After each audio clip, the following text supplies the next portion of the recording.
Hey, thanks for tuning in to Bravo. Coming up later is The Real Housewives of Birmingham. But in the meantime, tune in to Stan's Plan coming up right now. Stan, listen, you haven't really been on any movies lately, and as your agent, I want to push you to the next big thing. Well, I've been really busy. Doing what? I just acquired a bunch of llamas, and I'm tending to them. Why can't you just hire someone to tend to your llamas? It's a personal endeavor.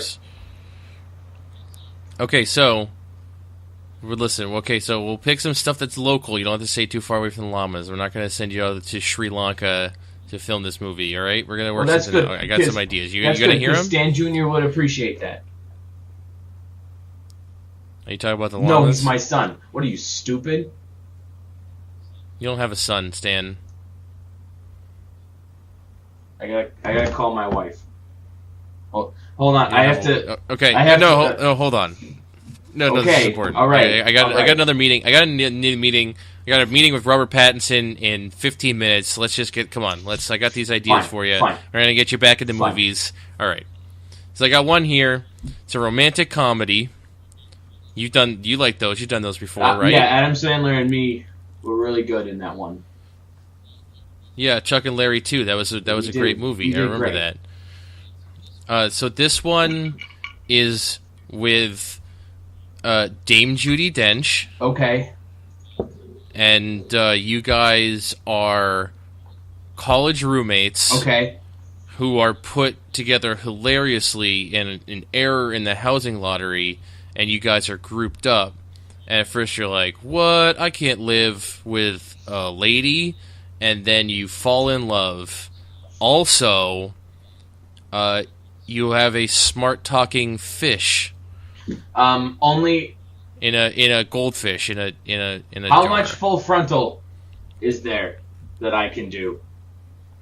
Because I won't do it unless I can do full frontal. Right in front of the dame. Actually, right in front of her. Actually, Dame Judi Dench specifically said no frontal. Next picture. Okay. Now just tell them that you don't want your $100 million for that one. Next one. All right, this one's an action movie. So you ever seen The Bourne Identity? Course. Me and Matt Damon played golf last Saturday. It was fun. I had fun.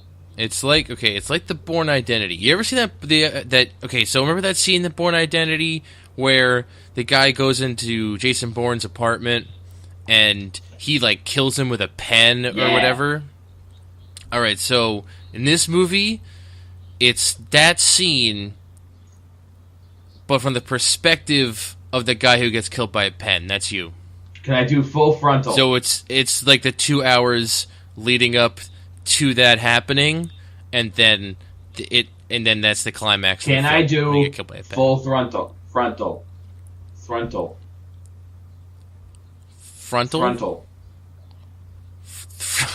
Yes. Frontal? Probably. Sold. Okay.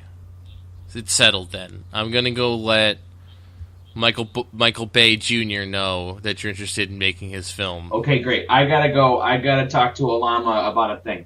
So I'm gonna leave. That's it. All right. I'll see myself out then. Wait, Stan. we're in your office. No, I visited you at your estate because you needed to tend to the llamas, which is why this isn't your office? Home. No, this is your study. We're in your home right now, Stan. I have to. And go. you're like 5 glasses of whiskey deep. You're wasted, I have dude. To go. I think I'm on. I have to go. I think I'm on the Bear vs. Mancast. Oh. Ba-da-ba-ba-da-ba. I think I might be on the Bear vs. Mancast as well. But you're not Stan. Are you sure? I'm pretty sure. Joke's on you, Nick. It's Ryan. Joke's on you. I knew all along that you were Ryan and I was Nick. Shit. And in fact, that this was the Bear vs. Mancast, the video game podcast about nothing. Womp, womp. What's it? Today's August 13th. And this is episode 25 of the Bear vs. Mancast, which is kind of crazy. Yeah, so, I mean, in theory, we've been doing this for a half a year. Next week, yeah. 26 is half of 52. Well, no, but remember, I mean, we're probably farther along than that because we've done other stuff. We missed a week. We've done other stuff. Oh, we missed a week when you were on vacation. Yeah, so I think this is officially the halfway point. That seems hard to remember. Because we haven't missed a week except for that one. So. And that episode wasn't numbered, so this would be... So we started doing this 52 weeks ago, or 26 weeks ago. Man, how far we've come. Not in terms of quality, I'm just thinking about my life 26 weeks ago. Yeah. I'm still thinking about it. Okay, I'm not. I'm done thinking about it. Alright, well, what are you thinking about? Video games. Oh, yeah. Really? I mean, we should talk about video games. Oh, okay. No, that's what we do here, right? It's a little bit unorthodox, but let's just talk about video games. Okay. Right? So, I played one video game. That's not true. It's kind of true. I played a video game with you. That doesn't count. That's a game. That's couple days ago. We played a video game, and then I played a video game. You see what I'm saying?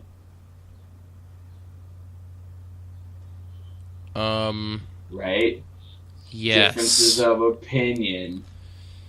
It's not. Yeah. You're trying to change. You're trying to alter the facts. This is like 1985 right now. Like you're trying to change history. I wasn't alive, so. I was referring to the George Orwell. Yeah, I read. I've not read that entire book because I don't read either, but I at least know what the fuck it is. Anywho, I played buttload. I played Asshole. Asshole. It's great. Okay. I played a buttload of The Witcher 3, like a metric. How many butts? How many butts worth? I went to the butt exchanging bank, and I gave them 500 pounds of butts, and they gave me 30 hours of The Witcher 3.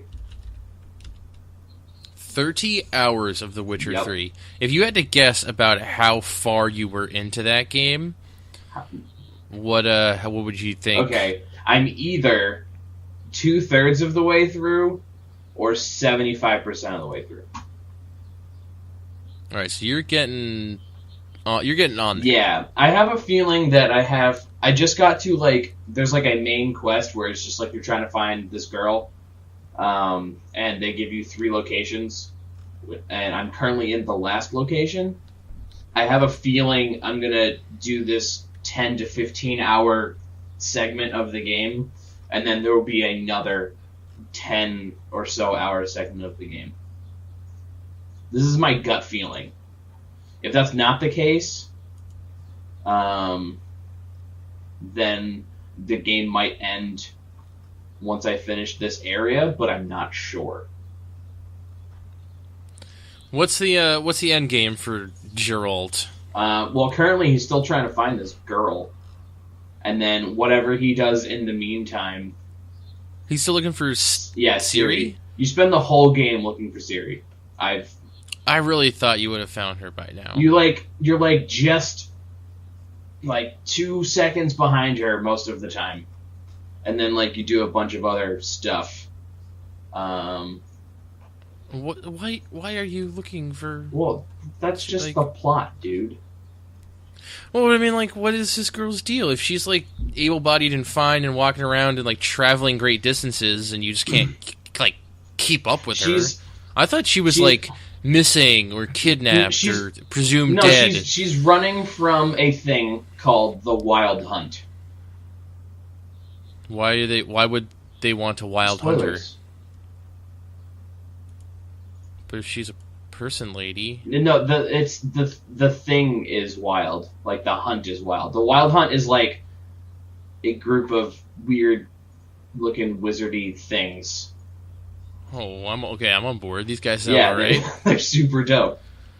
But yeah, no, that's the thing. That's the plot. It's just like, I don't know. The main through point of why are you playing The Witcher 3 is only okay.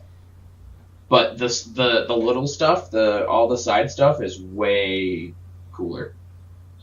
Yeah, you also seem to do a lot of side stuff, considering how concerned you is with catching this lady. Yeah, it's very strange because like you're a Witcher, and by that means you're like taking on monster hunting contracts and generally making people's lives with the monsters and occult like better. You're like trying to solve their occult related issues for money. That's the best part. So like if for people who don't know, if you're like a Witcher, you're a mutated human who has like magic powers and enhanced abilities. As like you're like stronger and faster and other stuff, and you're better than a human. But as a trade-off, you're like kind of emotionless and a little bit of a dick, I guess. So that part's interesting because the game presents you with a lot of ways to essentially role play Geralt. Which if you play if you're doing it like me and you're playing through the game with a certain character in mind and you're not necessarily trying to just get the most money. So right now I'm playing Geralt as if he were 11th century James Bond. Okay, and the game offers you the ability to do this? There seems to be enough dialogue choices to where I make it happen. So like anytime it's like anytime you could bang a lady, I banged the lady. Just how many ladies have you banged? 2. Wow. Yeah. That's a lot of ladies. Yeah. It was super fucked up because I banged one and then I immediately murdered her. But anyway. Whoa. Because like the story dictated that, or because you thought that'd be like fun? No, because it happened in the story. Okay, so she was like totally evil? Again, spoilers and whatever. Was the murder justified? I think so.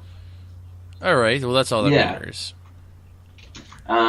Did she totally have it coming? Because she was like, oh, whatever. We haven't even named this lady. How is this a spoiler? Yeah, she didn't really have it coming as much as she did a thing that I didn't like. So she's got to go. That's yeah, how it works. she did well, you only get one. It's not that she... One it's strike a little bit more, is how Geralt does things. It's a little bit more shittier than that. She's like, was gonna do a really bad thing, and I just preventative actioned that from happening. So now she's not gonna do a bad thing. Because she's... Okay, well I guess that's she's good. eating dirt. The worms are eating... 6 feet... She's 6 feet under. 6 feet in a ditch. Actually, I just left her there. She's probably still there. Probably. But that's fine. She deserved it. But yeah, no, the Witcher 3 has a lot more going for it than I gave it credit. I thought it was going to be a really brooding, high fantasy kind of thing. But there's a lot of lightheartedness in that game, which I wasn't expecting at all. Because the especially the first like 15 hours, you're in this really shitty country, poor place. And there's just like a lot of sadness and strife, and everybody's bumming, literally. Yeah, it's what I've heard. Is the setting is kind of like very dreary. Yeah, everyone is. It's not like a bunch of.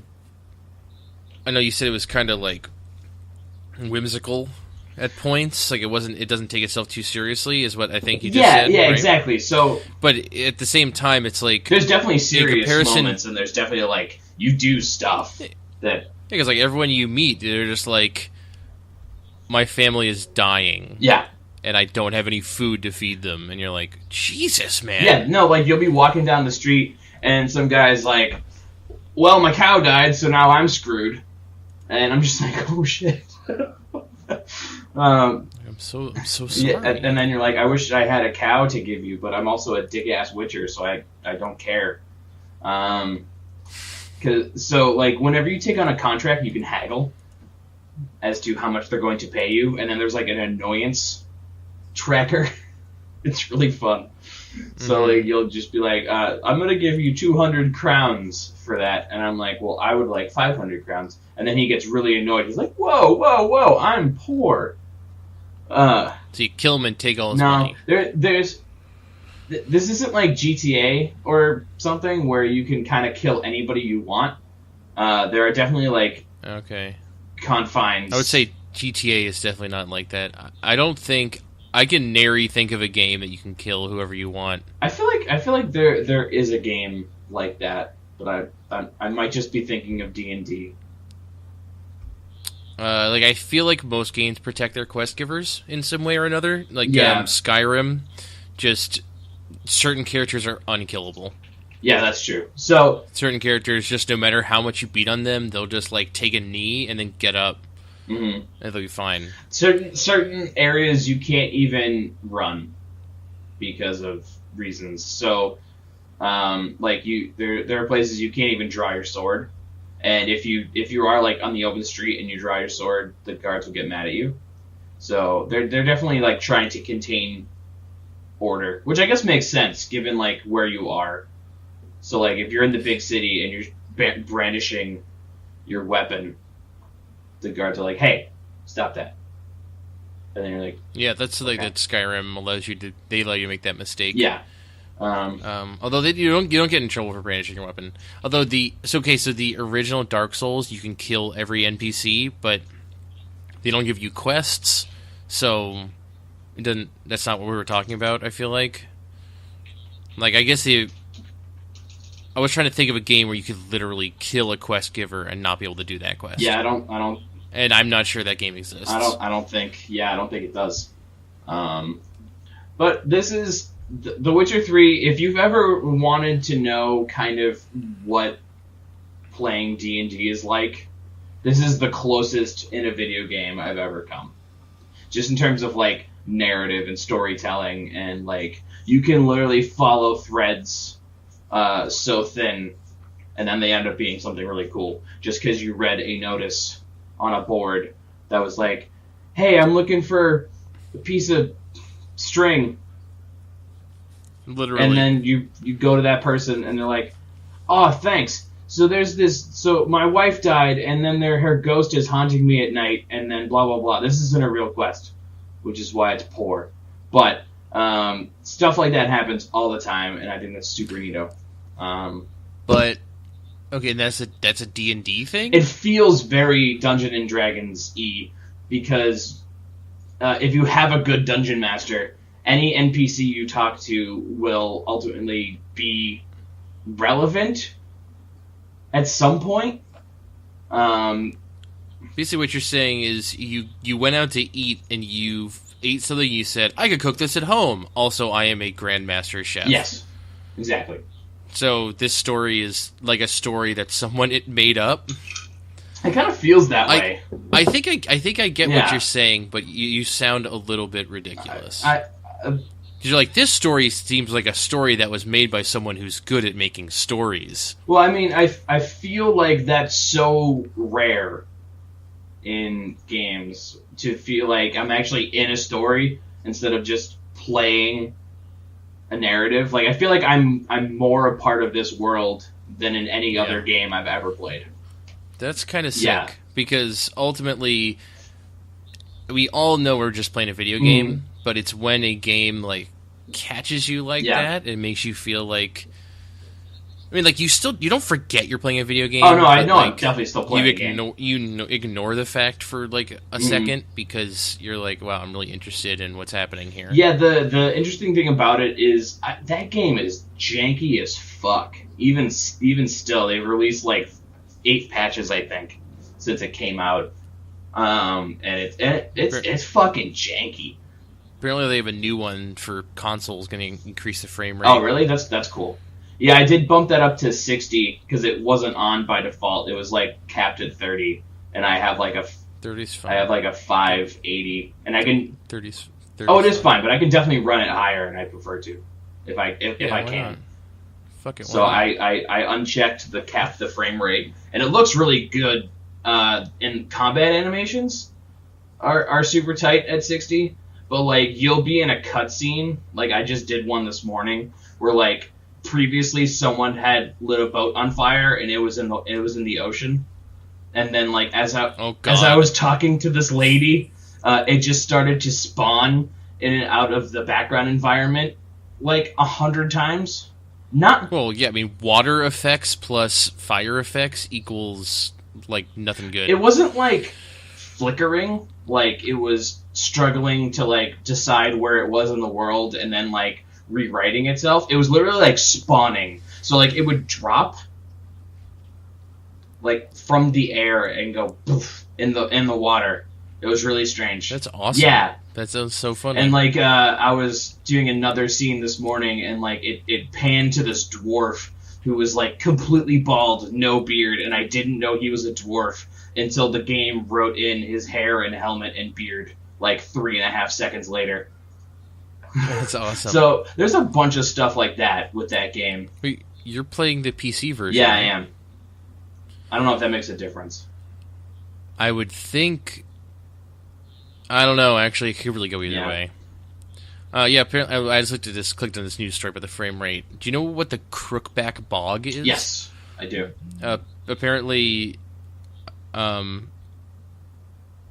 they lock the frame rate. They previously for their console versions they had to lock the frame rate at 20 for that area to be playable. Mm-hmm.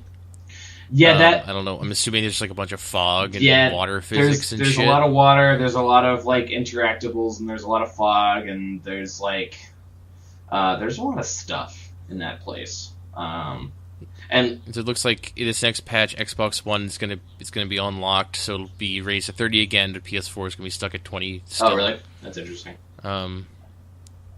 Although. They're apparently on PS4 they fixed riding horses through Novigrad.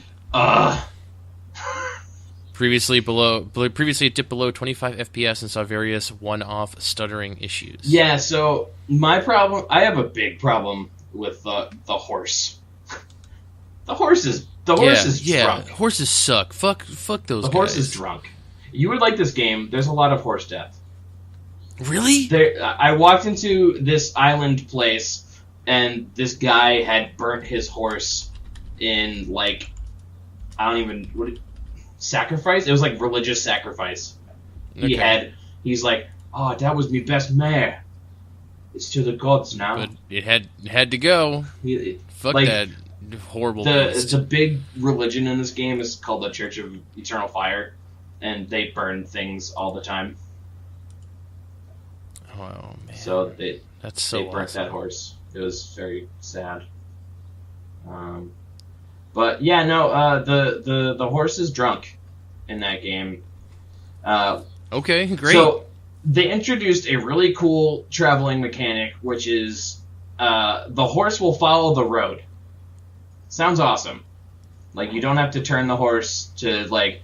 Yeah, I heard everyone freaking out about that when the game first came out. It's such a good idea. But half the time, like, you'll come to a fork in the road and the horse just doesn't take the path that your quest is leading you to. It'll take the other path. And, like, God forbid if you have to, like, turn at all. Because the horse will just run straight. And then you trying to adjust its course will just make the horse stop running. And it's very abrupt. And it's hard to get it, like, back on course? It takes, like, 3 or 4 seconds to, like, get the horse to start running back in the direction it's supposed to go.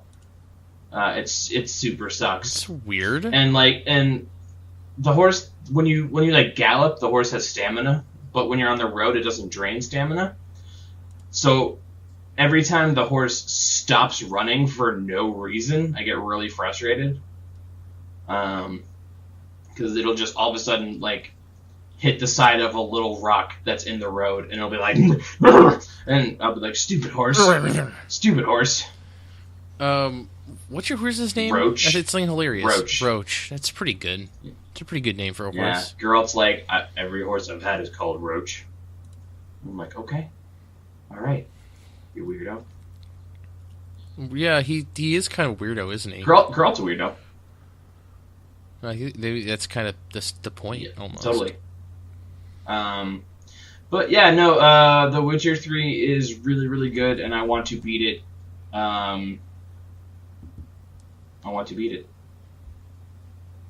All right, well, beat it then. I'm working on it.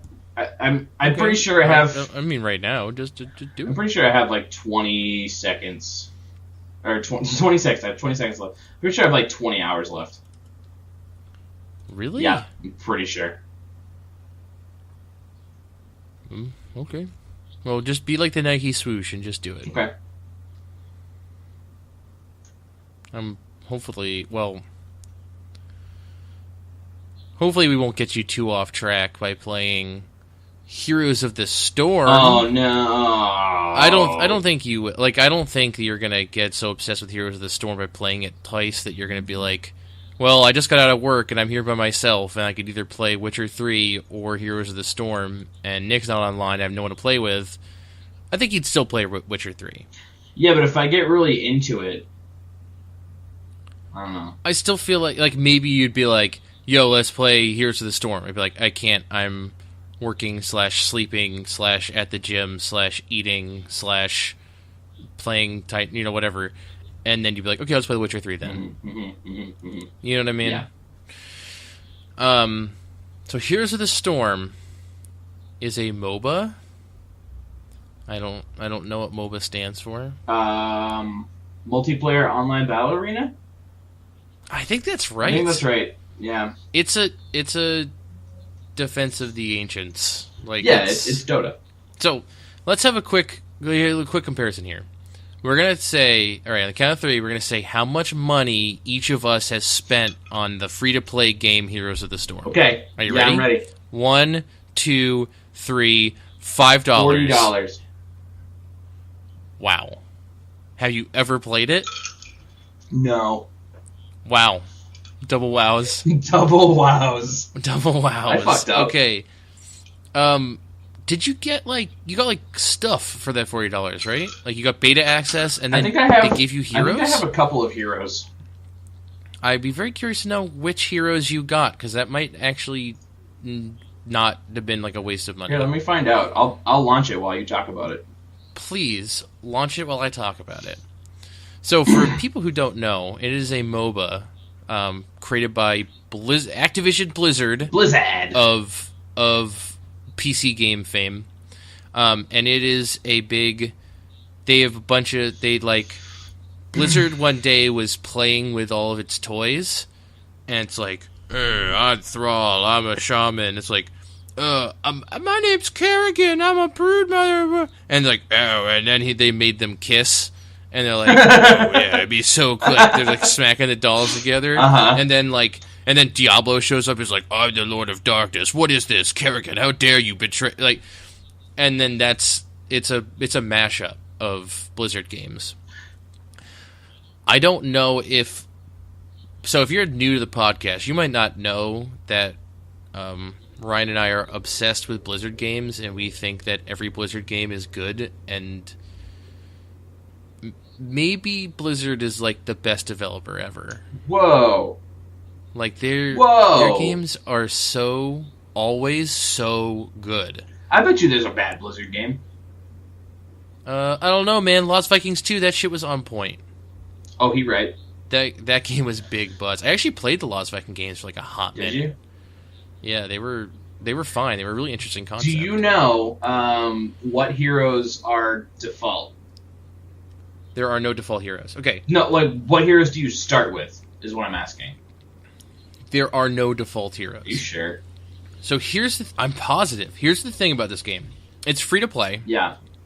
But it follows the League of Legends model, where there's like maybe 30 different heroes.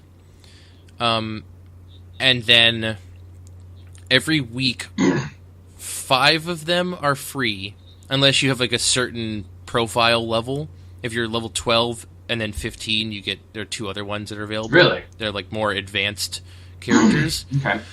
They just don't want, like, there's a character from StarCraft, I think his name's Abathor, that he doesn't fight anything. He only, like, buffs other players, and he sometimes, like, creates landmines and spawns, like, little dudes. He's, like, a super advanced character. Like, I think they just don't want people who are just picking the game up for the first time to play as him. Yeah. Because they would be like, what the fuck is this shit? Yeah, got it. That's my interpretation of it. So, every week there's 5 to 7 new characters available to you. And they're only available for that week. And you can level them up, and that level is persistent, and that unlocks like new upgrade trees for them and stuff, and eventually costumes and alternate mount colors and stuff like that. But then at the end of that week, on Blizzard Reset Day, they give you 5 to 7 different ones that maybe one of the ones from last week. I don't really know how they determine how it's done, but it seems like it's a little bit random. And therefore, you don't have any... Like, when you first play the game, you don't own any heroes. You're just borrowing them. You don't even own, like, one hero? Not necessarily. Like, you don't have Raynor, which is, like, the one that they did the tutorial with. Surprisingly, no. Really? He is free this week, though. So, okay. So, in my hero collection, I have Raynor, Malfurion, Muradin, Diablo, Faustad, Sonya, Sylvanas, Tyrande, and Vala. Okay, so which of the ones have the little Heroes of the Storm next to them? Raynor won't have it, I don't think. What do you You said you had Malfurion? What are you talking about? So, like, next to their portrait, you're looking at, like, the heroes in the middle, and there's, like, pictures on the left and pictures on the right? Is that the one you're looking at? No, I just looked at the thing called Hero Collection. Okay, do any of them have a little, like, Hero of the Storm emblem in purple, like, on their character picture? I don't know. Okay. So the free ones this week are Falstad, Sonya, Raynor, although you probably actually own him. Wait, which ones are free this week? Sonya, Falstad, Sylvanas. Okay, so the little Hero of the Storm thing is next to Raynor, Falstad, Muradin, Sylvanas, and Sonya. So I guess those are the ones I own. Those are the free ones. Oh, those are the free ones. Oh, those are and if you mouse over them, it'll say this one's free to play this week. Oh, got it. Okay. But you own the same ones I own because I bought. They have a pack in the stores called the Beginner's Pack that gives you Raynor, Malfurion, and Muradin, which unfortunately are like 3 of the 6 like cheapest heroes. Oh, sure. But they're all good heroes. Like Raynor is great. I like Muradin a lot. I haven't played Malfurion yet. Apparently, he specializes in like buffing and healing other team members, which I could actually get on board with. I think when I played this game for 5 matches, that was one of the ones that I did. Malfurion? Yeah. Yeah, he's a little bit different because he's a support character. Apparently, support characters go like really hard, all in on specializing in support in this game. Yeah, I was into him. The thing about this game is that, unlike other MOBAs, so like kind of the MOBA formula that I'm used to is Dota 2. You start, you're level 1, you get an ability point, you can put it into one of your 3 abilities. Sometimes there's a passive one. Sometimes, you pick one, like every character generally has, like, a hero-killing ability, an ability that damages multiple enemies, and, like, an ability that can be used to, like, stealth or escape or jump away or charge, something like a movement-based thing, and then, or in a passive one or something. This game, you start out, you're level 1, and you just get all your abilities up front. You have 3 active abilities. Eventually, you get an ultimate ability, and then you also have a passive ability, depending on your hero. Yeah. And at level 1, you get to pick a passive ability. And at first, if you never played the hero before, you get choice of one of two. You play him enough, you unlock the full skill tree, and you get a choice of like 4 different abilities. So I own, because I pre-ordered Reaper of Souls, Diablo 3 expansion. Oh yeah. So I own Valis, I think her name is. She's the demon hunter. Vala? Is that Vala? Are they called demon hunters? Yes. In that game? Yes, they are. That's interesting. Yeah. Mixing of the lores. Do you have Diablo? I have Diablo. I don't have Diablo, but I will have Diablo. We will get to this. Oh, okay. So I own Vala. So I played as her quite a bit. Yeah. Yesterday. And I've pretty much only been playing this game for one day, but I played like at least 10 matches yesterday. That's a long time, dude. It's not. Those matches are relatively short. Really? I would say that the longest match of Heroes of the Storm is about as... The longest match of the Heroes of the Storm that I've played is about as long as the shortest match of Dota 2 I've ever played. Because the only thing I remember about Dota 2 is that a real match takes like 45 minutes. Minimum. Yeah. This is like... Very possibly it could take 20 minutes. I've had some long matches that maybe took 40 minutes. I wasn't really counting. But there's plenty of missions that... like maps that just take like 20 minutes. Uh-huh. Which is part of why I like this game so much more. Like, the way they simplified it, it feels like they weren't just dumbing it down. They were making it more accessible and more fun, which is why I'm sort of captivated by this and why I think it's a lot... Like, Dota 2 stresses me out. Because if you mess up early and, like, one character on the other team gets a lot of gold, and they'll just buy the right items, and you will just get steamrolled. Yes. Like, eventually, like, it's so easy for one person on the team to get so powerful that they're literally unstoppable. Like, you can put your entire team... I've been in Dota matches where entire teams will go up against one person, and they just have, like, the ultimate item combination or whatever, and you don't even stand a chance. This is not possible in this game. There's no gold. All the experience is shared. It's the un-Dota. These are the reasons why, if I were to play a MOBA, it would be this one. That's what I'm saying. Yeah, that's what told you yesterday. Is like, if there's going to be a MOBA that you're ever going to play, it's going to be this one. Yep. Because it's super accessible. And I think it's just fun. Even when I, like, lose, it's only 20-minute matches. And it's like... You never feel like you're just getting the crap beaten out of you. Every match I've played felt pretty close. Yeah. And then, like, when you lose, you're just like, oh, yeah, it was a close game though. Like, I don't feel shitty about that one. You're like, I wish I had won, but oh well. Well. You know what I mean? Yeah. Like, you're like, I'll just play another one. They only take like 25 minutes. Which is Dota 2 is just like the heartbreak of that game is bananas. And this game has different maps. That's like the big selling point of this game. There's more than just one map. And each map is unique. They have special map objectives that are like really cool. It's all about like they're generally the same thing, like defend the point to capture the area and then a good thing will happen for your team, or like collect these items and then that makes a thing appear that helps you fight the other team. But it's still a super cool addition that the game, I think, that the genre has been asking for a long time, instead of just playing that same 3-lane map with no variation. Yeah.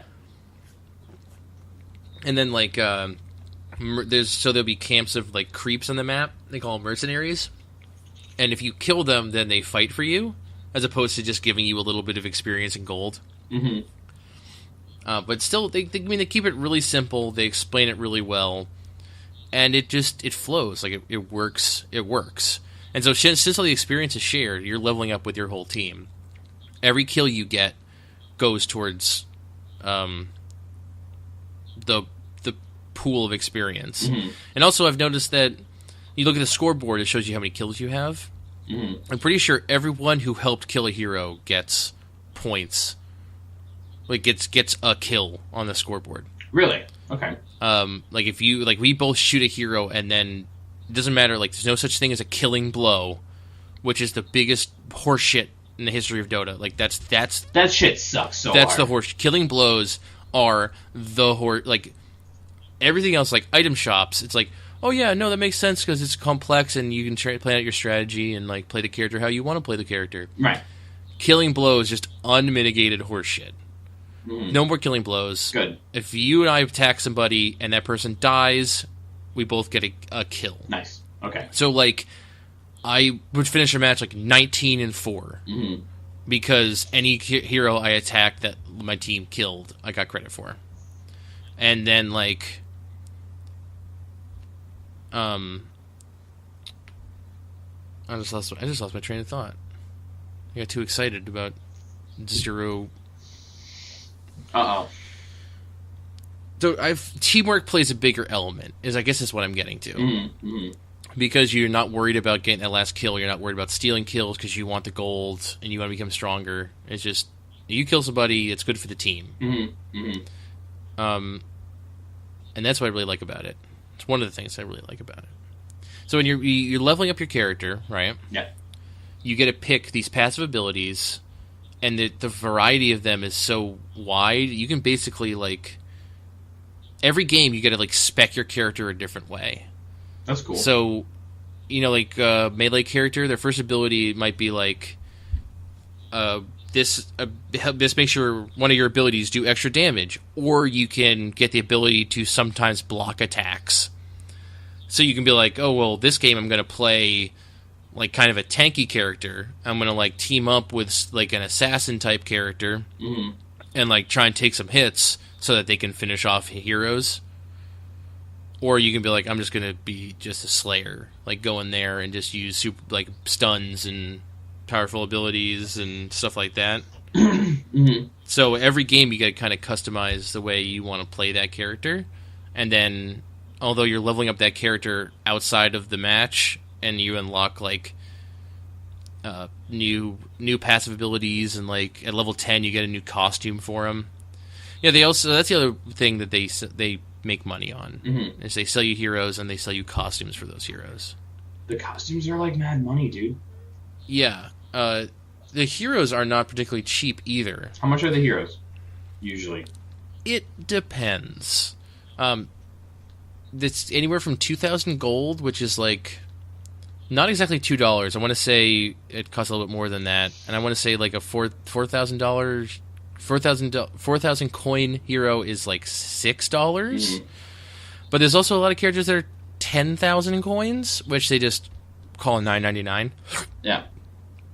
The thing that confuses me is, okay, so they give you it's kind of like Hearthstone. They give you daily quests. And it seems like that's the easiest way to earn gold. Probably, when you win a match, you only get 30 gold. Really? Which means on match bonuses alone, it would take you over 300 matches to buy a 10,000 coin hero. That's a long time. How much gold does a quest reward? And how many quests do you get per day? I just unlocked Daily Quest yesterday, and they gave me 1. Okay. That sucks. But I think maybe you get more than that eventually. I would hope so. And you get 300 gold for doing a Daily Quest.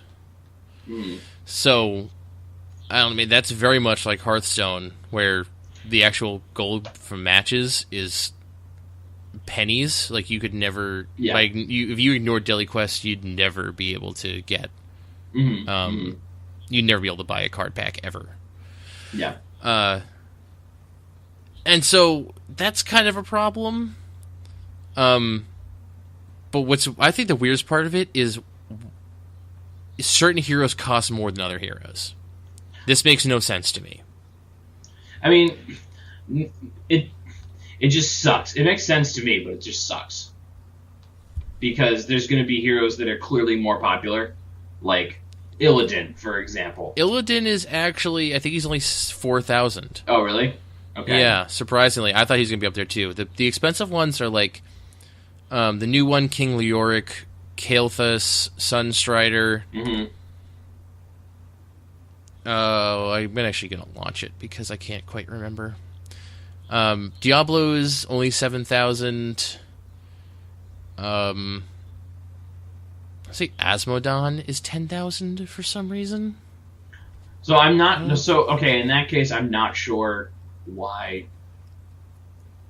Like, I'm not sure why Illidan is cheaper than Kael'thas.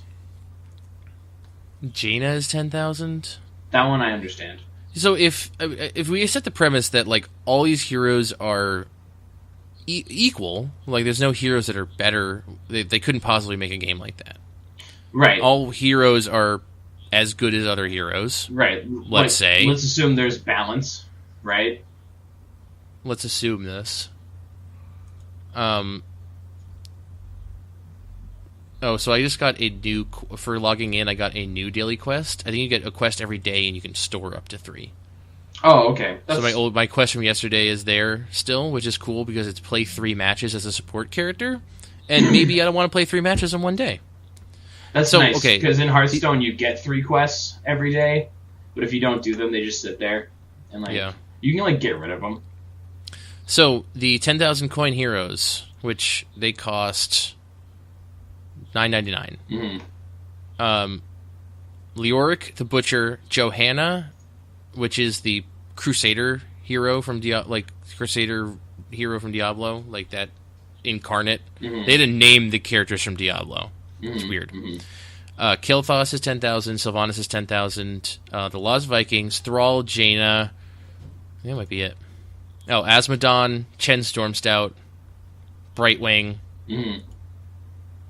Yeah, they've selected weird heroes to make more money. So the Epic Tauren Chieftain is only 2,000. Mm-hmm. I have a sneaking suspicion. It depends on how much animations had to be created.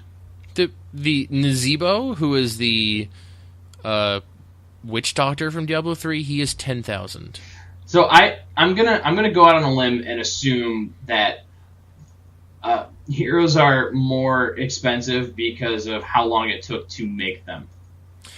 I don't care about that. I shouldn't be feeling the effects of that. Yeah, or it's just really the other thing is maybe since Illidan is clearly going to be more popular and they're probably going to sell way more Illadins than Nazeebos. What is that guy name? Nazeebo. Oh, okay, yeah. No, yeah, people are just like, oh yeah, that classic character, the generic witch doctor from Warcraft or from Diablo 3. Let's do it. Yeah, exactly. They're gonna sell probably tenfold more Illadins than that guy. Nova from StarCraft is also 10,000, and so is Zeratul, who's some sort of Protoss guy. Mm-hmm.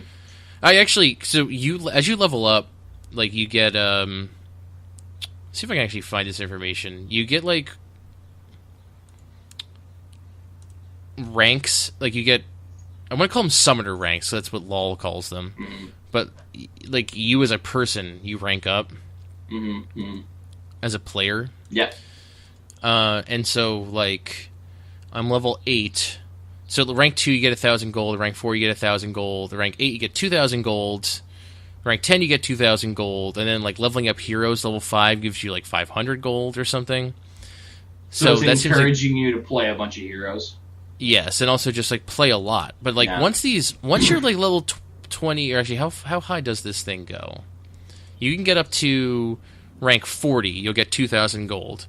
Once you're rank 40, I feel the gold is going to really slow down. I mean, maybe at that point they introduce other ways for you to get gold. But even now, I've got 5,180 gold. So last night, I was just I'm fuck it, I'm just gonna buy Illidan. I didn't, but I think there's a lot of truth to what you just said. The idea of making Illidan a little bit cheaper, so people just go yeah, fuck it, I'll just buy him. What does it matter? Mm-hmm. Whatever, it's just 4,000. I'm just gonna buy him. Yeah, exactly.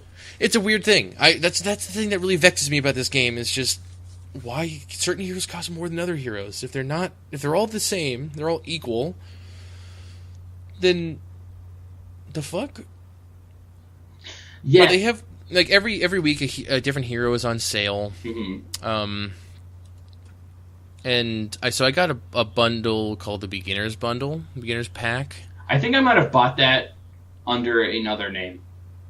Yeah, because I got those heroes. I got Raynor, Malfurion, and Mirrodin. Because I have all those things except that horse. Yes. Yeah, I think that was just something that they introduced like after the game went live. You also have this thing called the Nexus Bundle that gets you like 8 different heroes, that including Nazebo, your boy, and a unicorn mount that costs $20. And so it's like, on the one hand, that seems like a good value, but on the other hand, it's got a lot of heroes in there that I don't necessarily want. But it'd be like a super quick way to raise the number of heroes I owned, and then I could level them up to get more gold. And like at that point, I'd be spending $45 on it, and like that's the price of a game, a little bit less than like the price of a game. Yeah. So it's like, if I really like continue to like this game a lot in the coming weeks, I may do it. But right now, I spent the $5. I'm pretty happy with like the heroes that are available now, and then the witch hunter or the demon hunter and the 3 characters I got.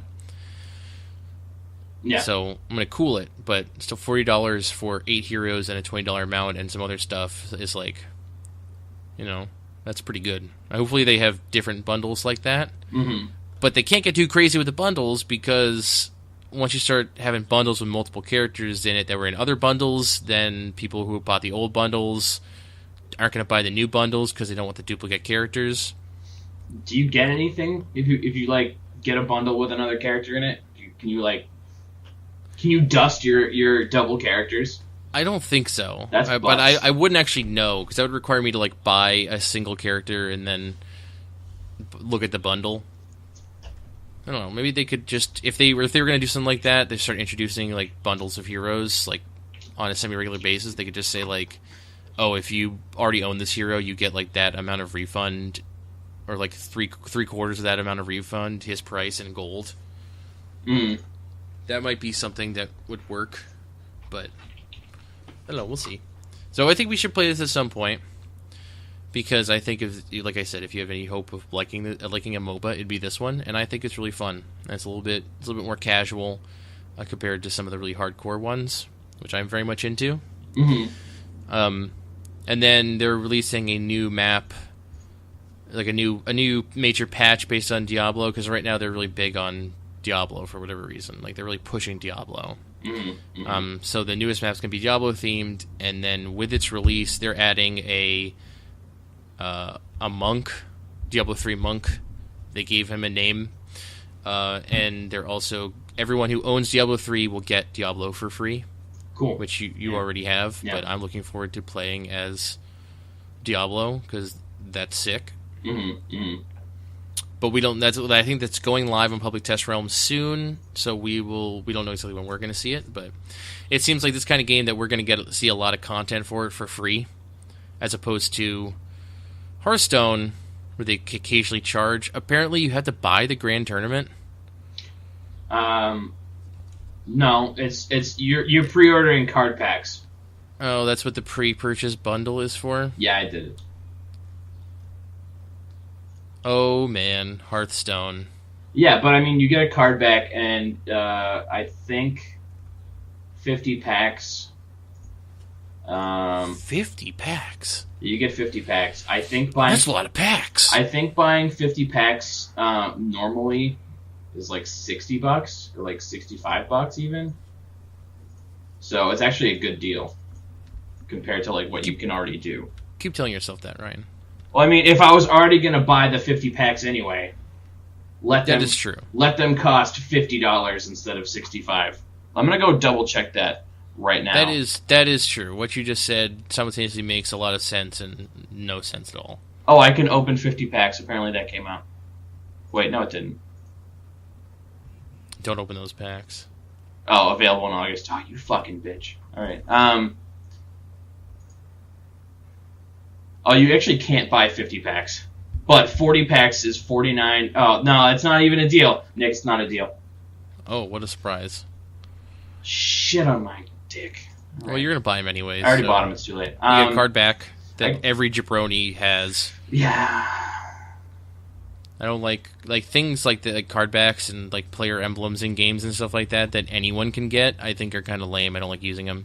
It's like, pre-order bonus. And it's like, I'm not going to use that because anybody can pre-order the card anything. packs are cool. The card backs are cool now because you can set them to specific decks, so you can like theme them accordingly, which makes me very happy. That is kind of cool. So like my Shaman deck has like a Molten Core card back, so it looks all like Shaman-y. lava-y. That's kind of cool. Yeah, it's dope. Speaking of Shaman, Yeah. so I'm still encountering a lot of people in Here's a Storm that I don't know, like, who, like, not that I don't know who they are, but, like, I don't know how they play or anything. Uh-huh. I don't know any of the heroes that I don't own. So, like, I was fighting against Thrall last night, and he shot a flaming wolf at me. And dope. I was like, you know what, maybe this game's okay. Mm-hmm. Because I got shot at the flaming wolf. That's dope. Hey, I'm done talking about this game. Okay. Do you want to take a break? We will take a quick break. That sounds good. Okay, cool. Sounds like fun.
Okay. All right. Alright, this looks normal. Mine too is normal. Alright. Should we just get right into it? Hold on. Let me. This week's Bear vs. Bandcast is brought to you by Silk Soy Milk. When drinking milk makes you poop. This week's Bear vs. Bandcast is also brought to you by Windows 10. Because they just don't know when to quit. And we're back. Hey, sorry about those technical difficulties, guys. I yeah. thought Brian just sounded really sick, but it turns out that Audacity is kind of a weird program, and when it on new operating systems or something. That's the lie we're going with. That's the explanation. Yeah, no, that's butts. How big are these butts? That it is. They're big butts. Big butts. I'm upset. So what happened was I was recording, and I'm like, oh, this looks weird. And then I was like, how long have we been recording, Nick? He's like, oh, I don't know, like an hour and 15 minutes. And I'm like, cool, I'm at 24 minutes. Can you please put a sound clip of the original recording in here somewhere? It's just it's lost to time. So I'm man, just, it sounded exactly like Animal Crossing talk. It was so just awesome. play Animal Crossing. It sounded like that. Right, when speaking Animalese, it was I was great. All right, so we're gonna cheer you up a little bit, Ryan. We're gonna talk about Rare Replay. Rare's 30 for 30. Yep. Did you play this game? I know you bought this game before I did. Did you I play bought it at it. all? Nope. Wow, Ryan. No, like not even a little bit? Nope. Why'd you buy it? I don't know. It seemed like a good idea at the time. I feel like it is a good idea. 30 games for $30 seems good. It's like going into the App Store and just hitting buy on like 30, 99-cent games. Pretty much, except these games are for video game systems. Ooh. So I played Rare Replay a pretty fair amount. I played Banjo-Kazooie almost to completion. Seriously? Yeah, I got the last world, and I collected like every note and most of the jiggies. Are you a crazy person? No, I think that game is fun. So here's the thing. A year and a half to 2 years ago, I was visiting my friend, and he had Banjo-Tooie on the Xbox 360, and I was like, I don't know, I'm just going to play this game. And I played through like the first like 4 levels, had a relatively good time, and then at a certain point, I played it like just in one sitting, like just went through it. And at a certain point, I was just like, you know what? Fuck this game. I was just like really suddenly just overcome with being fed up with this bullshit. I got to the dinosaur level. Even though I love dinosaurs, there was just so much. The world was too big. There's too much shit in Banjo-Tooie. Yes. When we were kids, it seemed like an improvement because it's like, wow, there's a lot more game here than the first one. It's not. It's too complicated. There's too many moves, like, and then like you split up, and then each of you has different moves, and like holding Z and pressing a direction on the D-pad, or not on the C buttons, does like something different. Like each character when you split up has like 100 different things they can do. And there's grenade eggs and clockwork kazooies, and it's all the levels are interconnected, and sometimes you have to take the train from this and this boss. They went for it and they succeeded, but it's just too much. I don't think I put any significant time into the second one. You didn't really play Banjo-Tooie? No. When I was a kid, I played the crap out of it. Like, I guess that must have been like the 5th or 6th grade, or like I played the I played the crap out of it. And back in the day, but now I'm realizing it's too complex, and so I yearned for the simplicity of Banjo-Kazooie, the original one. And some of those levels in that game are bullshit.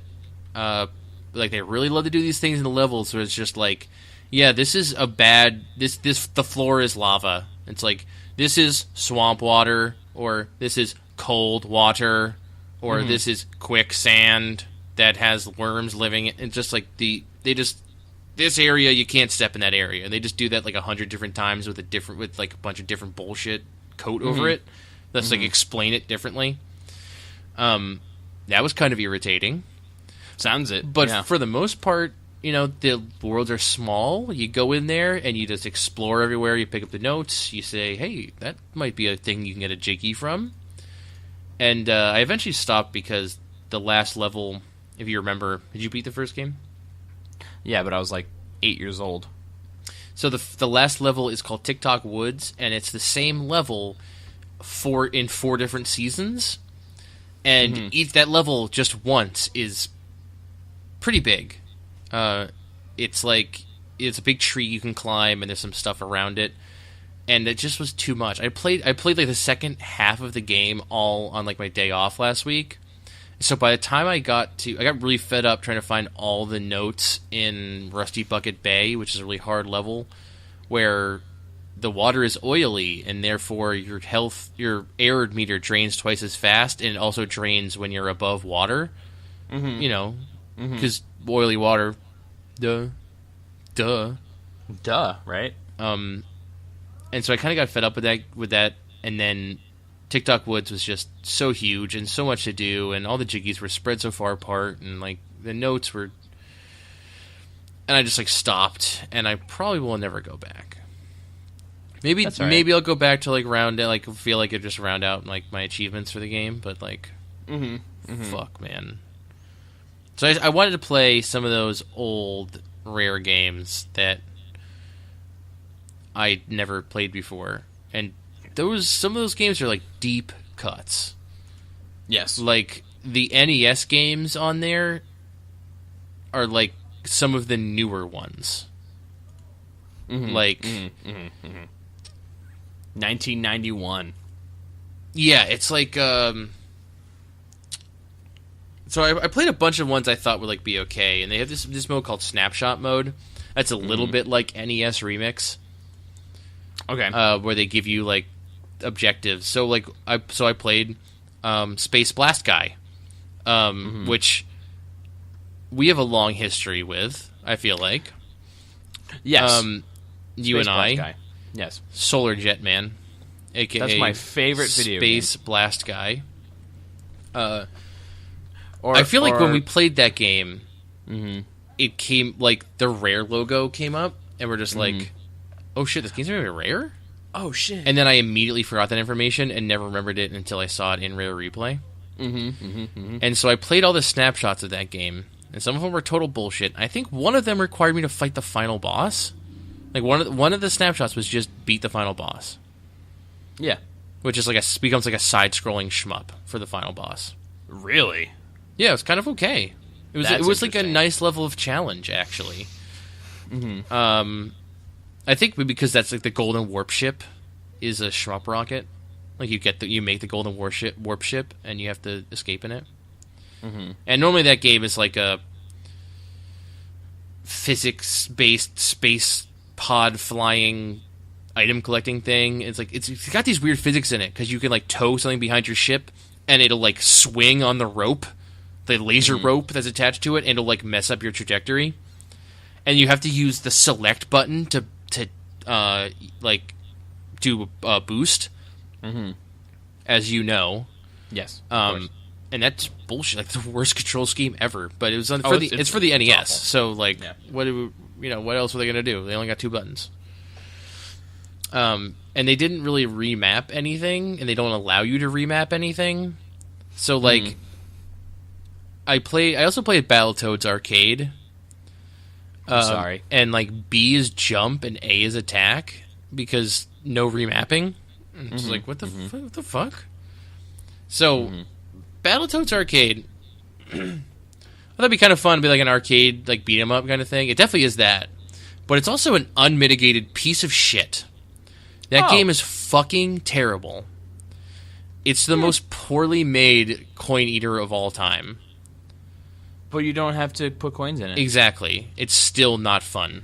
There's Okay. just this. No, that's fine. There's all the bosses, like all the enemies, just like if the enemy decides that they're gonna just hit you, you're just gonna get hit. Like the controls are so loose, and you don't feel like you're ever like connecting. Well, I mean, sometimes you get like. Apparently, the Battletoads are magical wizards that change their body parts into giant like blades and saws and axes and stuff. I didn't know that, but sure. I just knew they had expanding feet and fists, which there is plenty of that. But like, you jump in the air and you like hit someone, like you're at a certain proximity to someone, and they're a big enough enemy. You'll do you'll slow down for a second and do like turn your axe like a foot or your foot into an axe rather. You're just like and that feels kind of cool. But like other than that, it's complete garbage. Like. It doesn't feel like your hits are registering, and then like there's one boss I fought. Literally, I would just like go in there and hit him, and my attack would always be like one of those charged up power attacks. Yeah. And then he would immediately get up and hit me every single time. I couldn't hit him first. I couldn't jump away. I couldn't run away. Like every single time, I'm just like, this is trash. And then the final mission is a space shooter where you're on a spaceship, and the joystick. Because it's an arcade game, so you get the joystick. Yep. It controls simultaneously your position on the ship, the direction that you're shooting, and the ship itself. So you're walking across the ship while you press right, you're gonna aim right, and then you'll start walking right, and your spaceship will start flying right. A little bit unwieldy. It was just, and it just took so unnecessarily long to beat that game. It was just not good. You know what was good? What? Snake Rattle and Roll. What's that? It's an NES game where you play as a snake on like an isometric, like a 3D. Imagine like Cubert perspective. Okay. Like Cubert perspective and like those kind of blocks where the levels are larger and you have to get from point A to point B and there are enemies along the way. I did all the snapshots for that game. Pretty fun. Controls are a little bit wonky because it's sideways.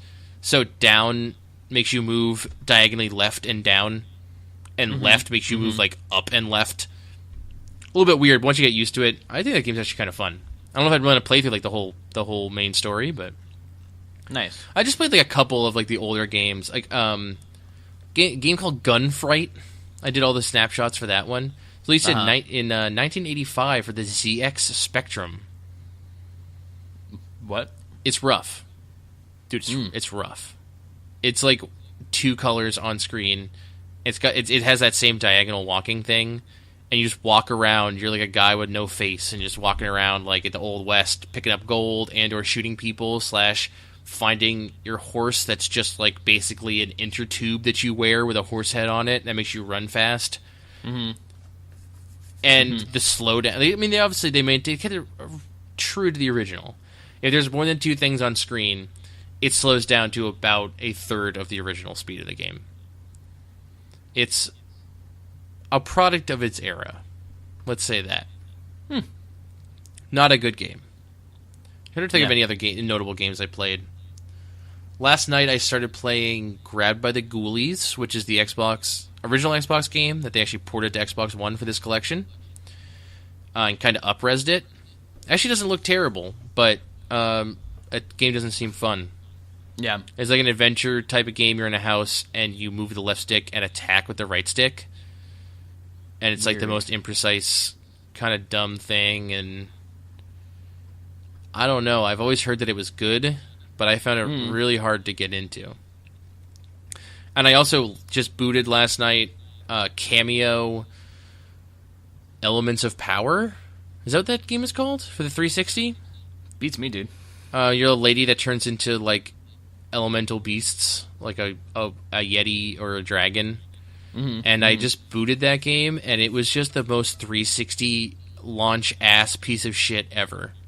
Nice. Like the UI was that of like people just being like, "Oh shit, everything's in 16:9. What the fuck do we do?"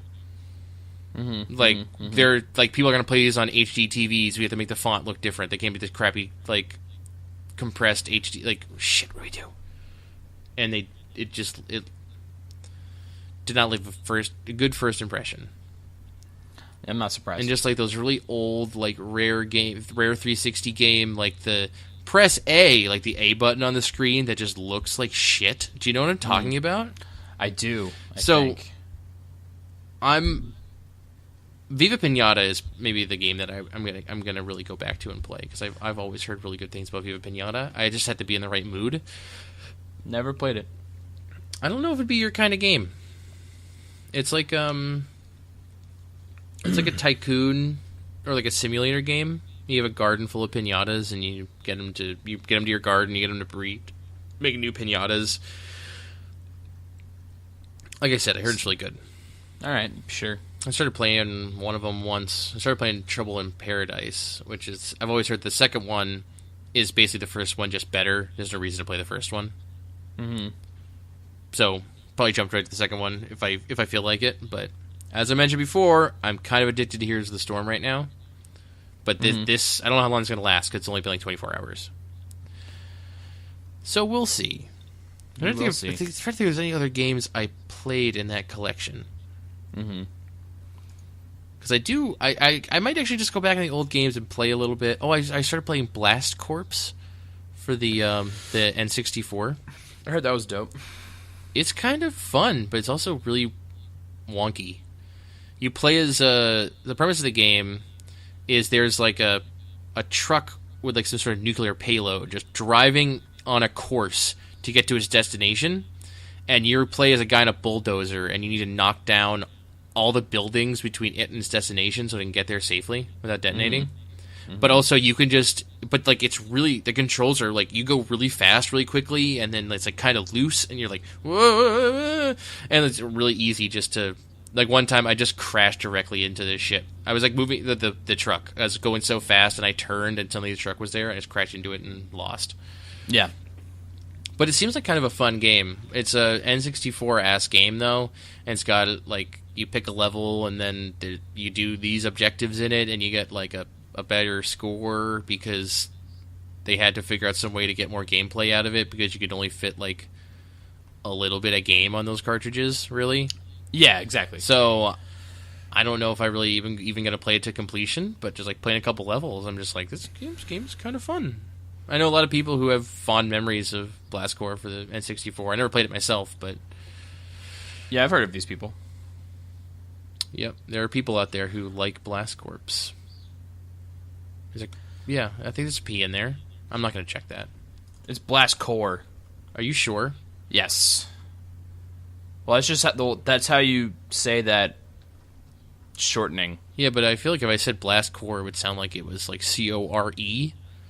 Yeah, but I think it's supposed to sound like that anyway, so you have no choice. Yeah, Google says it's pronounced core. Well, it's too late. I've already said corpse.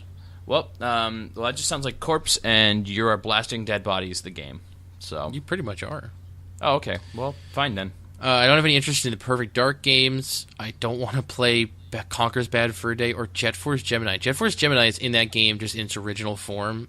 I've heard that it's virtually unplayable because the control schemes are just not compatible. I've tried to play that game on N64, and it's really bad. It's tough.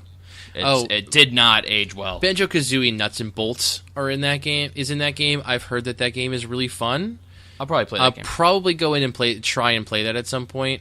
Although I heard that the emulation, because all the 360 games run on. This is the weird thing about Rare Replay. All the 360 games run on the 360 backwards compatibility emulation. Yes. And you can launch them separately or through the game. And then all the older games can be launched through the game and then taken back to the game. And the older ones have a rewind feature and save states, in-game saves. Not like a quick load or anything like that, but saves in-game. Then you reach 1996 Killer Instinct Gold, which I've heard is not a good game. Or it's a very bad Killer Instinct. Maybe the worst. And you can... they don't have any of those features in that. And then Blast Corps, you launch through Rare Replay the game, but you have to... They don't have any of the cool stuff in it. Well, that's lame. And then, all the 360 ones... Banjo-Kazooie and Banjo-Tooie are the 360 ports, as well as... Perfect Dark Zero is 360... Cameo, Viva Pinata, Jetpack Refueled, all 360. If you play those games and you want to go back, you launch them through their main Rare Replay thing, and you want to go back to Rare Replay thing, you have to quit all the way out of the app and launch it again. You can't go from the 360 and just keep hitting B or whatever to get back to Rare Replay. Mm-hmm. A little bit weird, but I feel like they kind of had to do that because the backwards compatibility thing is still kind of weird. Yeah, it's like a weird front end for your Xbox 360 backwards compatible. It's weird. Yeah, well, you can also just go into your app list and just launch Banjo-Kazooie, the 360 game, and it'll just launch. I feel like they did what they could with it. I'm not too upset about that. It's a interesting collection of games. It's only $30, so I feel like it's fun. It's good. It's a solid $30 in this day and age to play some of these newer some of the newer games like Trouble in Paradise and Nuts and Bolts, and even the original Banjo-Kazooie I think is still really fun. And some of these older ones are interesting just to look at them and be like, huh, this is what games were in 1983. Yeah. But for $30, those Banjo-Kazooie and Banjo-Tooie ports, they want $15 a piece for them on the 360. So, yeah, fuck that. Fuck it, so, sure. Yeah. You want either of those, you might as well just get this whole thing, and probably something worth playing in there. I haven't given up on Cameo. I'm going to try and push through it because I heard that game is okay. But, man, did it not leave a good first impression. Oops. Ryan, did you do anything else this week in terms of video games? We played Street Fighter. Yeah, we did. We played Street Fighter 4 Ultra. For many hours until my thumb was sick of rubbing up against the D-pad on the PS4 controller. I only want to play as Ryu. Yeah, we got you to branch out, and for a couple rounds there with Ken, you're kind of owning it. You were doing supers and stuff, and he's still just a Ryu. Okay, so when you say you want to just play as Ryu, you're not excluding Ken. Yeah, I'm not excluding Ken. But I am excluding Evil Ryu, and I am excluding Akuma. Because of his bullshit super? Yeah, I did it once because you let me, but after that, Yeah, it's not an easy super to do. It's, what is it, light punch, forward. Light kick, heavy kick, or something like that. It was medium kick, heavy, or no, light kick, heavy punch. Yeah. Yeah, and that's that's a historically it's kind of a secret. It's a hidden super move in some of the earlier games that Akuma was in, and it was really hard to do because it's super powerful. And Akuma originally was a kind of a not a real character, like an overpowered character to begin with. Yeah. I think. But yeah, I never played a lot of Street Fighter 4 before that night, and there were still a lot of things about that game that we didn't understand. It took us like a solid 25 minutes to figure out the difference between supers and ultras. Yeah, it took us a long time. And I don't play like a shitload of fighting games, but I played enough that I should have been able to figure that shit out. Totally. But yeah, no, I like Street Fighter 4. It's a good game. Yeah. It's a fighting game, so it's like really the amount of play you can get out of it. Like multiplayer, there's a lot of characters you can play for hours with your friends, or maybe if you're into online play. But like, you get a lot of play out of that. I'm sure that people who played it for thousands of hours. But man, fighting games just the content is there in very different ways than other games. Yeah, like definitely. compare that to the other game you played this week, The Witcher 3: Wild Hunt. Yeah, It's such a weird fucking thing, fighting games. Fighting But games it's a good game. I want to play more of it. The other thing I want to do is as we're talking, I'm currently setting up Rising Thunder, so I want to play that too. That game is cool as soon as I figure out how to play it with a controller of some kind, because it's just really unwieldy with the keyboard. Just use Joy-Key or something. That's what I'm gonna have to do. Yeah. But yeah, no, fighting games are cool, and I want to play more fighting games. Yeah, so Rising Thunder is this game you play as giant fighting robots, and right now it's in open alpha. I think. Yeah. Or sorry, it's in technical alpha. Open technical alpha. Yeah. And you pick a robot, and the only thing you can do is either train or do a ranked battle. Yeah. Which is obviously very basic. I think I heard it's going to be free to play when it eventually releases. Mm-hmm. Which, who knows how that's going to work? If it's going to be cosmetic or what? I don't know how they. Yeah, who knows? Seems like going to have to do some weird shit to make some money. Hopefully, it's not like limiting the characters you can use. Mm-hmm. Mm-hmm. Mm-hmm. Because right now there's only like 6 of them, and I feel like if you didn't have. You only had you didn't have access to all 6, that'd be kind of shitty. Like, unless they are adding like a shitload more. But I don't really see that happening. Yeah. But it's interesting styles in there, and I played a couple rounds. I got a little frustrating with the matchmaking because they put me up against someone who was like clearly way better than me and played Rising Thunder for way longer than I have. I imagine it's the case where it's just they don't really have. They're just matching anybody. I think so. Yeah, I mean it's just Yeah. an alpha, and there probably aren't really that many people playing, so I wasn't like trying to get too bent out of shape about it. But that shit happened. Like that guy had played way more Rising Thunder than I had. But the premise of the game is that it's technically a little bit more simple than some fighting games. So all of your normal moves and your super move are just like a single button instead of having to do like a command input. So Super good. yeah, that seems cool. So once you take that element of like, because you and I, even I playing fighting games before a fair amount, I still can't do my commands every time. There were plenty of times when we were playing the other night where it's just like, clearly we're trying to do this. Like the final match, I lost because I couldn't even do a command.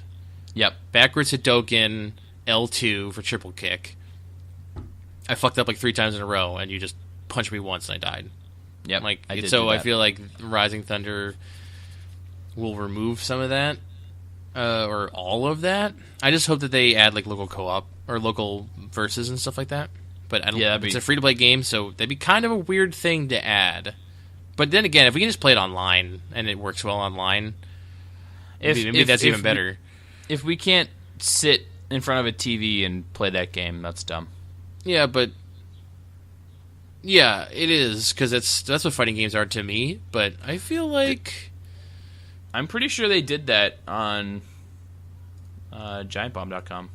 no, No, are you sure? positive, Okay. not against each other. I feel like I'd be okay with it if it was just online that worked really well and it's free to play, so we both have it, and like whatever. I mean, I'm sure they'll add that. Probably. Well, you have to pay like $10 for local co-op, local versus. Because it's a free-to-play game, they got to make money, so they are encouraging people to play online instead of just sitting around with their friends. Yeah. So it's a weird thing. We'll see how that progresses. I don't know if they really have any sort of release schedule for the game at all. They're just kind of working on it and putting it out there for people to try. And the online play that I've had with it, I didn't have any. I had one connection issue at the end. I think the guy might have just like disconnected on purpose. I don't actually know, but he was just like not moving. So either he went to go get a root beer, or he got disconnected, or the netcode fucked him up, or I don't know.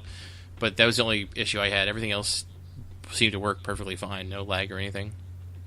Mm-hmm. So that was cool. Yeah, definitely. Let's I don't want to call this news, but here's some things to talk about. This next section of our podcast? Yes, Okay. I'm doing all of you a disservice by calling it news, but we're going to talk about these things here. Okay. The International 5 is over. How many matches did you watch, Ryan? None. Same. I was like super. I thought I was gonna be super into it, and I just didn't. I was all live streamed out from Summer Games Done Quick. So the winning team was a team called Evil Geniuses. It's a 5-man team, as all Dota teams are, and every member of that team is now a millionaire. Sick. That is sick. That's awesome. Yeah. I need to look this up. I heard that apparently Valve pays all the taxes for the prize money. Really? You know, which sounds insane. So, like, if you get $1 million, Valve will you get pay $1 your, million. That's dope. Tax compliance regulation. No, I don't even know. That's what I heard. If that's true, that's awesome because it means like the pool. It was like 6.1 or 6.4 million dollars, and the team takes a cut and then split 5 ways. So they still, even if the team took $1 million to continue to sponsor things and like gear and equipment and all that stuff, paying its employees, still that's $1 million went to each of the people who played. So that's pretty great. Yeah, Dota. Yay, Dota. Do you know how I feel about Dota? You think it's trash. It's You trash. think it belongs in the bin with the Great Canadian Heinz ketchup cake. I just throw it right in the bin. Okay, so in free game news, PlayStation Plus is going to be launching this week a system that allows you to vote for which game you'd like to see free the following month. Okay. Out of a set of like 3. And it won't be obviously it'll be only one of the like 6 that they release or whatever, but so starting today. It's open right now. Oh, and really? on the 24th it closes, and you can vote if for next month you'd like to play for free Armello, Grow Home, or Zombie Vikings. I bet you Grow Home's going to win. I hope so. In other news, Grow Home's coming to PS4. Which previously was only on PC, right? Yeah, definitely. Also, it looks like Armello is some sort of digital board game. Yeah, And, there's like card elements and something or other. Is that the one with the Bear Wizard? Yep. Oh, the Bear Wizard. I'm going to vote for that. I kind of want to vote for that, too. You should. Because I would love to play that game for free. I don't know, digital board game just sounds to me like Mario Party. I mean, yeah. So that digital board game, I would say, is a phrase that gives me the heebie-jeebies. It's okay. But maybe this isn't Mario Party. Maybe this is a game of the Bear Wizard. Which is like the coolest possible thing ever. Bear Wizards are dope. You're right. So, Pandora's Tower, which is a Wii game that I've heard is good. I want to play it. Well, you can play it, Ryan. I think it's available right now. Yes, starting today in the North American eShop for $20, you can get the Wii game Pandora's Tower for your Wii U. Nice. Okay. And this is particularly noteworthy because it's a super rare disc, is what you were telling me. Yeah, there's not many copies around. I can imagine why. It's probably really limited print because not a lot of people in North America own the Wii for the purpose of playing these JRPG type of games. Right. But it seems like an okay game. Apparently, a lot of people were pushing for it to come out. I guess I've never heard. Have you heard of this thing called Operation Rainfall? It's this crowd fan campaign that they were trying to encourage Nintendo to release particular games digitally because they were hard to find on disc. Yep. So it was they wanted Xenoblades, Pandora's Tower. The Last Story. Yes. Mm-hmm. So they got 2 of 3 basically, if you count the remake as being. I count that as being a release of that game. But yeah, it looks like Pandora's Tower is an okay game. 73 on Metacritic. Well, fuck that. I don't care about that. I know you don't. I don't know if I want to pay $20 for it. I'm not. Probably not. If they did buy it now, it's $10. I would have bought it, but it's kind of cool. It's like a little action-y game. It's not exactly an RPG. Oh wait, it looks like a God of War almost. I don't fucking know. But you do fucking know. I just know of its existence. I don't actually know what that game is.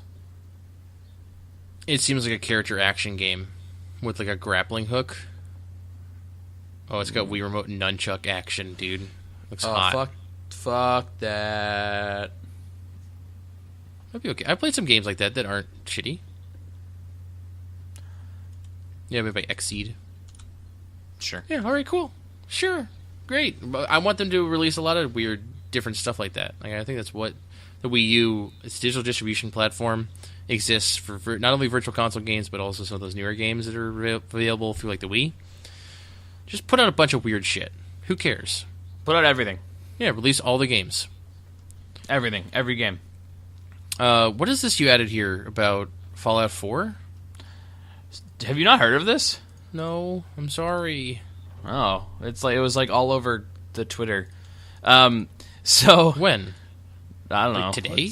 Yesterday at some point. Oh, I didn't see that. Basically, I don't know. Hold on. I'm holding on. I'm literally grabbing onto my desk right now. I'm waiting in anticipation. The people who make Fallout 4 put Bethesda. leaked. Yes, Bethesda. They put a shaky camcorder captured footage of Fallout 4 on Pornhub. What? Yep. It's in-game footage? Yeah. And they just uploaded it. What's the title of the video? I don't know. I think they took it down. Because it wasn't porn? I think so. Oh, Bethesda did not put it up. It was just that's even better. It was some dude at Gamescom who just put Fallout 4 footage on Pornhub. And he's like, well, I can't upload it to YouTube because their content system will just knock it out immediately. Yeah, content match. So he put it on. You know what? I like the cut of that guy's jib. Right, that guy. Oh no, the video is still on Pornhub. Oh, I kind of want to watch it, but it's just someone doing an in-game demo while he records it. Yeah, with his iPhone. Whatever. Yeah. That game comes out in 2 months. Yeah, who cares, right? That's hilarious though. That guy's just like, where can I upload this safely without anyone caring that it's like violating potential copyright laws and embargoes and things like that? He's like, I know. That's hilarious. I don't know. I just thought that was really funny. It's on Pornhub. That's really funny. That is really funny. Yeah. All right, let's talk about some more Blizzard stuff. Here we go. Because we have a problem. We can't stop playing Blizzard stuff. Well, have you played WoW at all since we last spoke? No. Not even a little? No. All right, that's fine. We'll play Here's the Storm instead. Yeah, I don't care. Okay. Hearthstone makes $20 million a month, apparently. That's hilarious. That is hilarious. I didn't think they were really making that much money, because I've never spent money on Hearthstone. But you've spent enough for the both of us, so... I have. Yes, I have done About how much have you spent? I don't know. A lot. Give me, like, a range here. Unless you don't feel comfortable sharing this fact with the world. No, I don't. Why would I? No, I don't want to tell anybody that. Gee, is that much? Yeah. Is it more than $500? It might be. Oh, jeez, he doesn't. That's when you have a problem. When you don't even know. I don't know. You can't even tell me if it's more or less than $500. That's a problem. Okay. So, $20 million a month. It's a lot of money. But I also did the math. WoW is at its like a really low subscription ship right now. Yes. 5.6 million is what they're at. That's not a lot. But it's a shitload for every other game on the planet, just not for them. Because they've gone up to above. Have they broken like 12? I think at one point they have, yeah. So they're like usually like around 9, I feel like, and then like a new expansion will come out, they go to like 12, and then it'll suck and they'll be at 5.6 again. Mm-hmm. And so if those people are all giving them $15, then that's like over $80 million a month, and that's excluding character transfers, boosts, mounts. It's just subscriptions. So that's $20 million is like pennies compared to how much money they're making in WoW, I feel like. And that's kind of crazy that they're making that much money on. They're making so much money that $20 million isn't really that much. Yeah. Yeah. Well, you know. Well, that's Blizzard for you. And I don't even know. We'll see how much money Here's the Storm is actually raking in. Maybe if they're not making enough money, they'll like redo some of the way that the free to play stuff works in that game. Mm-hmm. Mm-hmm. Or I don't know. Maybe people actually spend a lot of money on this stuff. So maybe I don't know. Like I don't know anyone who's spent a lot of money on Heroes of the Storm. So maybe nobody spends money on Heroes of the Storm. I bet you people spend money on Heroes of the Storm. I'm sure they do. I played with people who have skins, so I think you have to buy the skins. I don't think you can buy those with gold. So, somebody's doing it. I just wonder if it's enough to support like how many people play it and like server costs and stuff. Yeah. But if they're just breaking even, maybe they'll just redo how it works, and because they wouldn't want to like just shut it down because it's not making enough money. I don't think. Yeah. So this is a fact. We talked about Legion last week. World of Warcraft Legion. Uh-oh. I know you like hate that game or whatever. Like you're just like really pissed off about that expansion. I think it's gonna be. It seems like they're bringing back some fan favorite lore stuff, like bringing back Sylvanas and Illidan and whatever I mentioned before. Yeah. Can I be a hater for 30 seconds? Yeah, go for it. This entire expansion just seems like a giant grab at fan service. I don't think it's that obvious. It's pretty bad. Oh, apparently, I've heard that apparently you can access the Emerald Dream in this expansion. That's part of a raid. I'm so excited. I want to see the Emerald Dream. I think it's called the Emerald Nightmare. Oh, dude, that's clever. These Blizzard guys know what they're doing. I want to do that shit. Like, I think it's fan servicey as fuck. I don't. Demon Hunters, Illidan's coming back. I don't care. I do. Whatever. I want those things. I don't. Why not? Just Are you saying not a fan? Are they not servicing you? No, because I don't care about any of those things. I don't want to play a Demon Hunter. Illidan's fine. You're not going to play a Demon Hunter? Probably. I mean, I'll probably play one, but I'm not going to play one. I got bad news for you then. If you're going to play one, you have to be a Night Elf. That's fine. No, it's not. It sure is. Think about it. It's a... Ryan, how do you feel about gnomes? I hate gnomes with an undying passion. That's how I feel about Night Elves. Oh, okay. Well, So everyone's got a race that they love and a race that they fucking can't stand.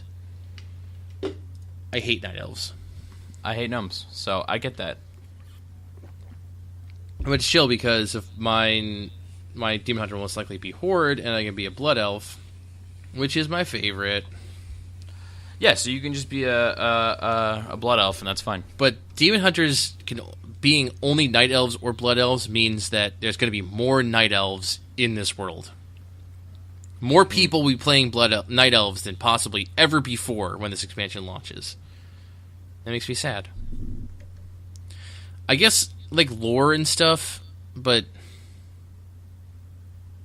Like, yeah, lore and just stuff. invent, like, just, like, do what they do with Death Knights. Just invent, like, 2 lines of dialogue bullshit that explains why other people can be Demon Hunters.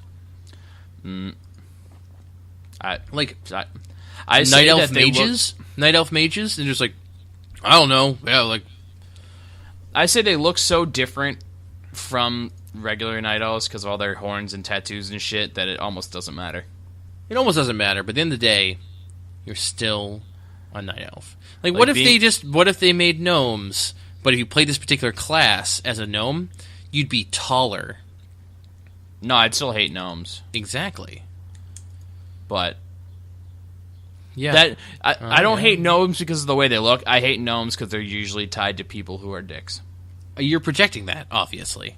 Obviously. Everyone's a dick. You just don't like gnomes, so when you see their in-game character, then you... I don't know why. Every time I see a gnome Death Knight, I get so upset I want to quit the thing I'm doing.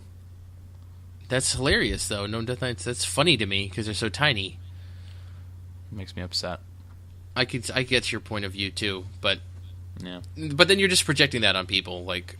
I am. You're saying like that person's a dick because he's playing a gnome, or you're saying he's a dick, and also he's playing a gnome, and it's like he plays gnomes because he's a dick. Yes, but it's actually the other way around. You see a gnome, and you just like before he even does anything, you're like that guy's a dick, and then he does like one thing that like if a human did, it wouldn't bother you. Because that's all you get. Like, you get some guy's name, but you only interface with his character. So you make all of your judgments, and you get, like, really, like, prejudiced and racist over, like, a character's, like, appearance. And that's not just you. Everyone does that. Or based on their class. I think I'm gnome racist. You see, like, a Night Elf Hunter in your group, and you're just like, oh, fucking Huntard. Oh, fucking stupid piece of shit. Like that's what everyone That's what everyone does. They get like upset immediately over the only information that they have, and it could be like some 42-year-old like mother of 2 who's like an extremely civilized person, and she just likes playing Night Elf Hunters, and she's very polite, but you're just like the fucking Huntards, because you don't know anything about that lady. Yeah. It's a weird thing, like with looking for group and stuff. And I do a lot of looking for group and looking for raid. I just, I basically interface with those people as little as humanly possible. Yeah, definitely. I will like never say anything unless absolutely requires it. It's like we're like wiping repeatedly because they're not doing something. Then I'll be like, "Fuck, I gotta say something to these idiots." God damn it! But that's just me. Wow, man. I actually tried playing a little bit of WoW this past week. Just kind of doing some heroics with my my newly level 100 priest. Because those satchels give you like the queuing, the call to arms satchels. They give you gear tokens from the newest zone. which is like seems like a pretty dope way to get a little bit of gear. Although, inevitably, I'm sure I'm not the only person who feels this way. Inevitably, when they release an expansion, you gotta just stop caring about WoW. Like, there's no point in caring about Warlords of Draenor right now if Legion's coming, because I could like do all the LFR and get a full set of like whatever kind of gear that is, and then I'm gonna be level 101 in the Broken Isles, and I'm gonna get a quest green that's better than my like LFR purple. Yeah, you have like an. I don't know. You seem to always get really mad about that. I'm not mad about it, but you're a little mad about it. No, if anything, it's freeing because it means I don't have to care about gearing my character anymore. I'm going to use like I can do Hellfire Citadel LFR on my mage. I'm going to do it once and say I did it. Hey, I beat Archimonde and closed Hellfire. Cool. But then after that, like I'm not going to run it more than once. I'm not going to finish a legendary. That's that's a waste of like 40 hours. I thought I was, but now I'm definitely not gonna. Especially now, like if like that Legion's on the horizon here, it's gonna be up. I think it's gonna be out way before we realize it. I'm still pegging like early spring. I think that's the most realistic guess. Now that I know it's not coming out in like December, because that's when like the beta's supposed to happen, I'm like I'm gonna say February. Yeah, that's my official guess. Maybe March, early March, middle of February, somewhere in there. I think they're gonna get this out like sooner than anybody expects. Yeah. Which is why I just I don't see any point in really caring about WoW right now. Definitely, just because. Yeah. I want to play. If anything, the only thing I should be working on is like leveling. My characters aren't level 100 because I really only have like 4 level 100s, and I have like 5 more level 90s. I think I have 4 level 100s. So I don't know if I should even really care about that, but who knows? They're gonna give you a free character boost to level 100. So yeah, but I'm not gonna use it on a 90. I'm gonna use it on my like level 64 rogue. All my characters are 90. Even your rogue? Yeah. And your warlock? Yeah. 2 classes that both of us agree are like trash. Not trash, but like we just have no interest in playing them. Yeah. Yeah, I kind of like warlock, but we'll see. All right. Let's stop podcasting. Let's conclude this morning podcast sesh at 12:45 p.m. Yeah, well, some things are just out of our control. Hey. Yeah? You can find us on bearversusman.com. I can? Yep. We're there. We'll put something on it eventually. I've been meaning to write something. Tell me about it. I started doing something, but I don't know. Yeah, it's looking like it's like a little bit more work than I thought. It's going to take longer, and I just have to just like come to terms with that. Mm-hmm. If that makes any sense. Yeah, definitely. And then let's see what else. We're on Facebook, Bear vs. Man. We're on Twitter, Bear vs. Man. We're on Vine, Bear vs. Man. We're on YouTube, Bear vs. Man. We're on Twitch, Bear vs. Man. I think we should stream some of our Heroes of the Storm stuff. Okay. Because you know what else we're doing? And I'm gonna. Oh yeah. We're gonna talk about it. Yeah. Then we have to do it. 3 Saturdays from now, the 29th of August. Just the month from 9 a.m. to 9 p.m. We're gonna play games on the internet all day. Mm-hmm. You should come. It's like a hang out with us. Hopefully the stream doesn't crash. Yeah, so it's mostly about getting a long ass stream up and running. So when we decide to do another long ass stream, we know what we're doing. Basically. So we're gonna do that. We're at twitch.tv/bearversusman. You watch us play games and probably eat Chinese food. Probably. If we're if we're being honest with ourselves. No, that sounds like something we would do. Can I share? Can I share just one kind of funny thing, real quick? I suppose. So right now, Steam is doing this a sale on indie games from Japan.